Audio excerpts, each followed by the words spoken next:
He rushed into fire to save her, not knowing she was of royal blood. The colony of Vera, 9, was not built for beauty. It was a frontier outpost, a wind-swept plateau wrapped in steel walls, domes, and watchtowers that shone faintly under the light of its twin suns. It was a place of duty, not comfort. Soldiers rotated in shifts, miners tunneled deep for rare ores, and merchants traveled in caravans to deliver supplies from the nearest trade hubs. Sergeant Darius Cole had never been fond of the planet. He preferred green fields, oceans, and the sound of real wind through trees. But his contract with the Terran Expeditionary Corps didn't ask what he preferred. Vera, 9, was a hotspot. Raids from hostile alien clans were common, trade routes fragile, and political tensions high. Darius' squad had been assigned here for 2 long years. Despite that, he'd grown used to the colony.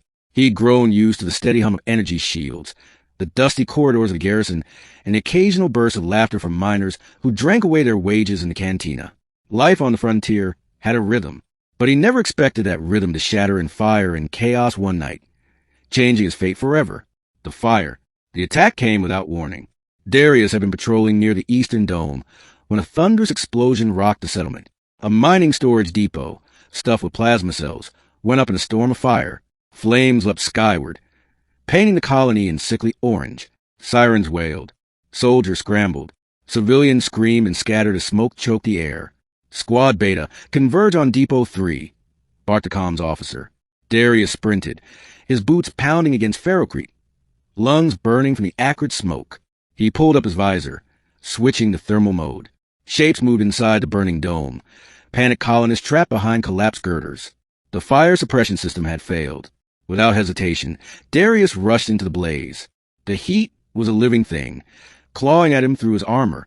He tore aside twisted metal, hauling people free, shoving them toward exits. Twice, he nearly collapsed from the smoke. Twice, he forced himself up again. But then, amid the chaos, he saw her. A young woman, dressed in clothes far too fine for a mining colony, was pinned beneath a beam. Her cloak, embroidered with silver filigree, was burning at the edges.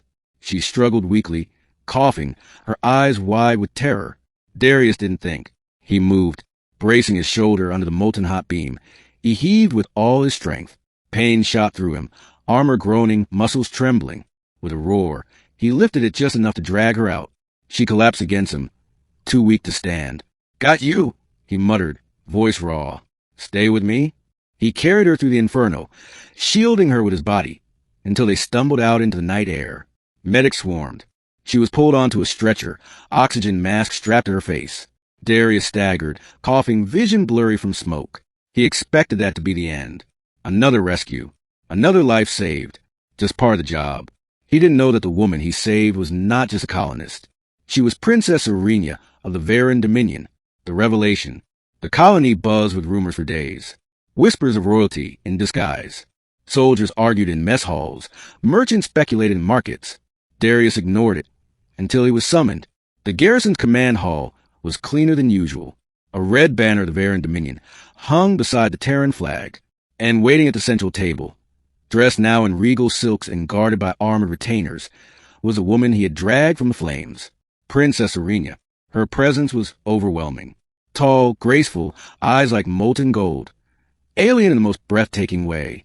She bore the markings of her people, delicate silver tracery along her temples, faintly glowing with inner light. Her posture was commanding, though her smile softened when her gaze fell on Darius. "This is the one?" she asked. "Yes, Highness," said the governor, bowing. "Sergeant Cole is the man who pulled you from the fire." Darius shifted uncomfortably under the weight of her attention. "Just doing my job, ma'am." But Serenia stepped forward, dismissing the formality. She studied him as though he were a puzzle. Then, in a voice both melodic and firm, she said, "You risked everything to save me, not knowing who I was. That is rare. My people believe such an act binds lives together." Darius blinked. "I was just trying to help." "Precisely," she replied. "That is why it matters." Her retainers exchanged knowing looks. The governor coughed nervously. Darius felt like he'd stepped into a current far stronger than he understood. He would soon learn just how strong. The bond. In Veran culture, saving the life of one of royal blood was no small thing. It was not merely gratitude.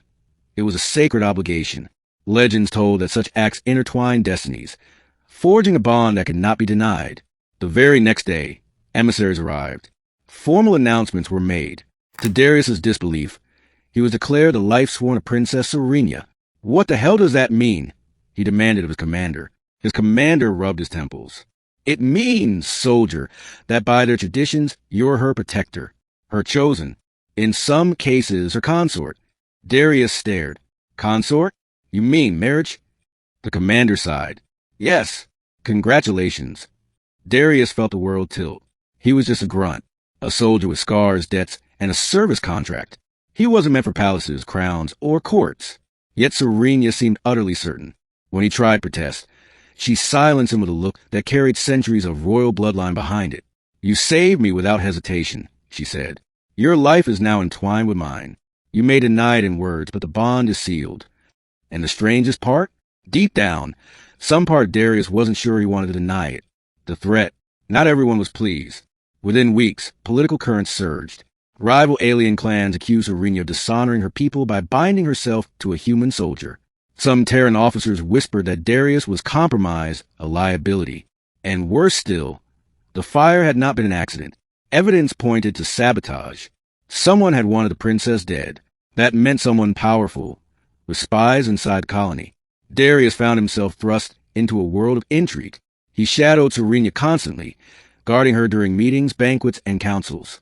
He caught glimpses of her other side, not just the poised princess, but the woman beneath.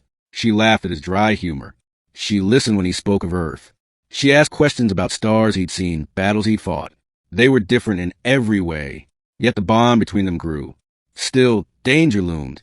Assassins struck twice, once with a poisoned dart, once with a sniper's beam. Both times, Darius threw himself between her and death. Both times, he nearly paid with his life. The final attempt came in the form of open war. The battle. The clan known as the Scardates launched a full assault on Vera 9. Their fleet descended like a storm, raining fire upon the colony. Shields faltered, towers crumbled, soldiers fought and fell. Darius stood at Serenia's side as the governor begged her to flee aboard a diplomatic cruiser. No, Serenia said, her golden eyes blazing. I will not abandon the people who sheltered me. Darius knew she meant it. She wasn't just royalty cloistered in silks. She was fire and steel beneath. So he stayed with her, through bombardments, through the collapse of the Eastern Wall, through street fighting where plasma bolts lit the sky. At one point, a Scar-TH warlord broke through with a squad of shock troops. The alien towered over Darius, armored in jagged plates, wielding a blade that crackled with energy. You dare claim her human? The warlord snarled. She belongs to our bloodline. Darius, battered and bleeding, lifted his rifle. Not today. The fight was brutal. The warlord's blade shattered his weapon. They clashed hand to hand, amid rubble and flame. At the last moment, Darius seized a fallen beam, the same way he had in the fire, and drove it through the warlord's chest. The enemy collapsed. The shock troops fled. Serenia caught Darius as he staggered, half-conscious, whispering, You're insane? Yeah, he rasped, but you're still alive. By dawn, reinforcements from the Terran fleet arrived. The Scar-TH retreated. Vera 9 stood, scarred but unbroken. The Union, in the aftermath, celebrations swept the colony. The people hailed not just their princess, but the soldier who had stood by her side. Under Veran law, the bond between lifesaver and royal was sacred, and now, with war survived and lives shared in battle, there was no denying it. In a great hall lit by twin suns, Serenia stood before her people and declared, This man risked his life for me not once, but many times. He asked for nothing, and yet gave everything. By our traditions, he is more than protector. He is my chosen, my partner, my equal. Darius, dressed awkwardly in ceremonial armor polished far beyond his liking, felt every eye upon him. He wanted to protest, to remind them he was just a soldier. But when Serenia reached for his hand, her grip strong and steady, something inside him quieted. Maybe he wasn't born for crowns. Maybe he didn't understand thrones or traditions, but he understood her. And when she spoke the words of union, binding them by oath and blood, he didn't resist. He let destiny take him. Epilogue. Years later, songs were sung of the fire bond, the human soldier and the alien princess whose lives became one. Children of both species learned the night he rushed into the flames, not knowing who she was, not caring, only that someone needed help. Darius Cole never thought himself a hero. But when he looked at Serena, ruling beside him, he knew one thing. That night in the fire had changed everything, and he would never regret it.